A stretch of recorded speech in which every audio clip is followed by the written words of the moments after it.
Bonjour à tous, ici Teslaphile, ou plutôt bonsoir, hein, il fait déjà nuit.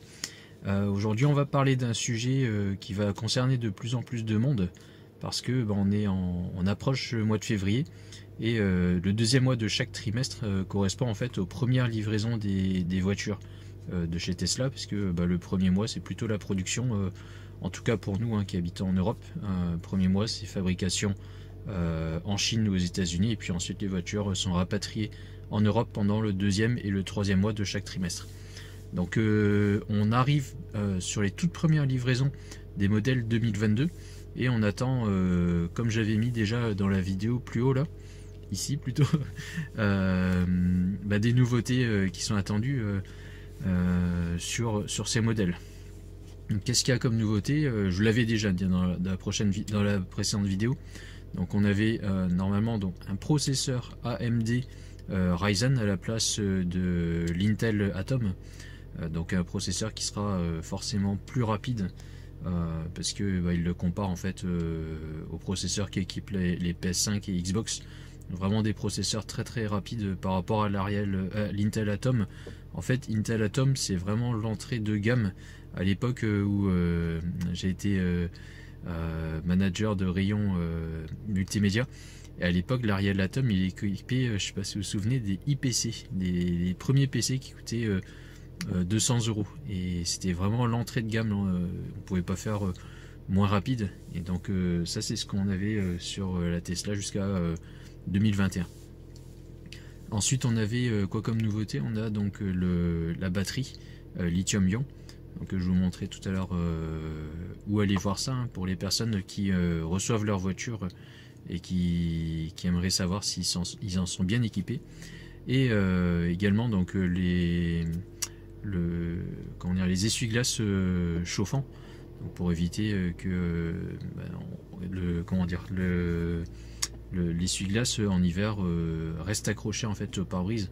Bon, bien sûr il faut qu'il fasse très très froid, mais ça peut servir à certaines personnes, notamment ceux qui habitent parmi les abonnés au Canada ou dans les pays nordiques. Voilà. Avant d'attaquer, n'hésitez pas à vous abonner pour ne pas rater mes prochaines vidéos. Je pense qu'on va avoir des vidéos hyper intéressantes sur le mois de février. On va pouvoir faire des reportages sur toutes ces nouveautés là. Et puis notamment sur les modèles Y, on n'en entend pas beaucoup parler, mais normalement on devrait avoir donc le verre feuilleté sur les vitres arrière de la modèle Y, et ça n'a pas été confirmé dans ma précédente vidéo. Officiellement on ne sait pas trop si ça va vraiment arriver ou pas. Et puis peut-être qu'il y a des nouveautés dont on n'a pas encore parlé de l'ordre esthétique, donc on verra bien tout ça lors des toutes prochaines vidéos en février. Voilà, bon c'est parti, à tout de suite. Voilà, donc la première chose qu'on va aller vérifier si la voiture en est équipée, c'est le processeur AMD Ryzen. Donc pour aller vérifier ça, on va d'abord cliquer ici sur la voiture, ici sur logiciel, tout en bas. Et ici vous voyez que vous avez ici un message en bleu qui concerne donc les informations additionnelles sur la voiture. Donc, vous cliquez dessus. Hop. Voilà, et ici donc vous voyez que à cet endroit vous avez le processeur, et actuellement moi sur ma voiture, donc qui date de l'année dernière, je suis bien en Intel Atom. Voilà, donc ça c'est la première chose à vérifier. Ici vous avez le son. Est-ce que vous avez donc le système audio? Donc moi ils me disent que j'ai les enceintes premium, mais sans l'amplificateur.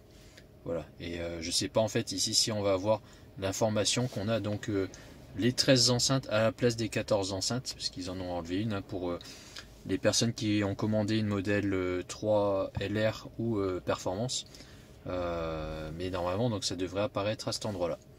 Voilà, on va aller voir également donc au niveau de la batterie. Voilà pour la batterie, donc bienvenue dans mon coffre avant. Donc elle est sous ce cache. Il faut juste tirer ici.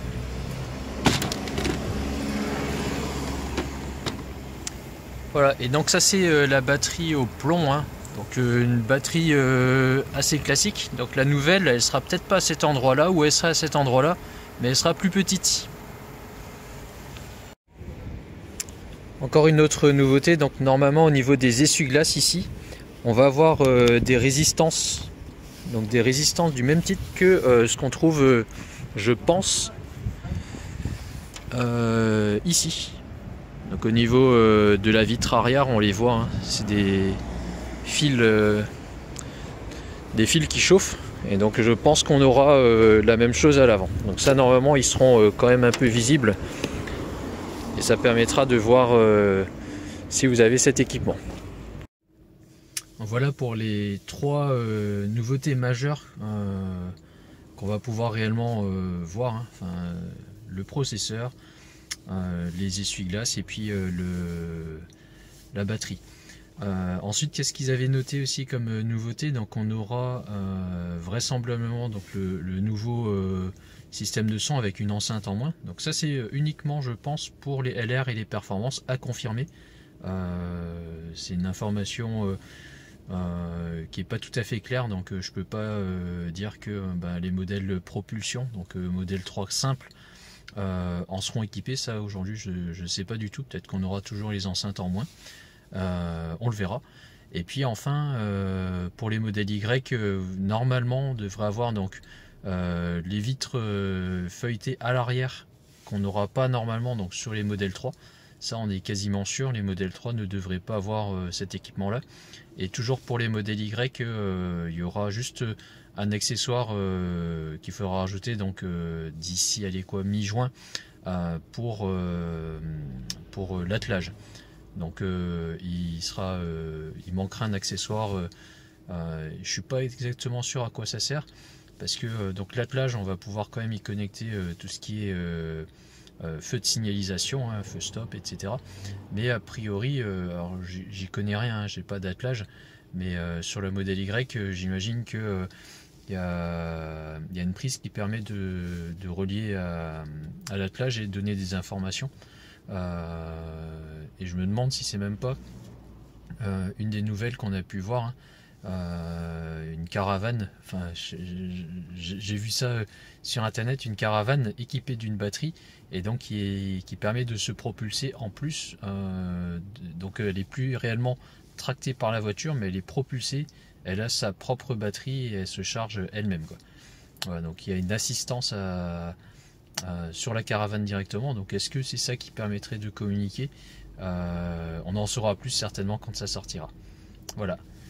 Donc n'hésitez pas à regarder pour les quelques chanceux qui vont recevoir leur modèle 3 là et modèle Y dans les semaines qui viennent. J'espère que cette vidéo vous servira.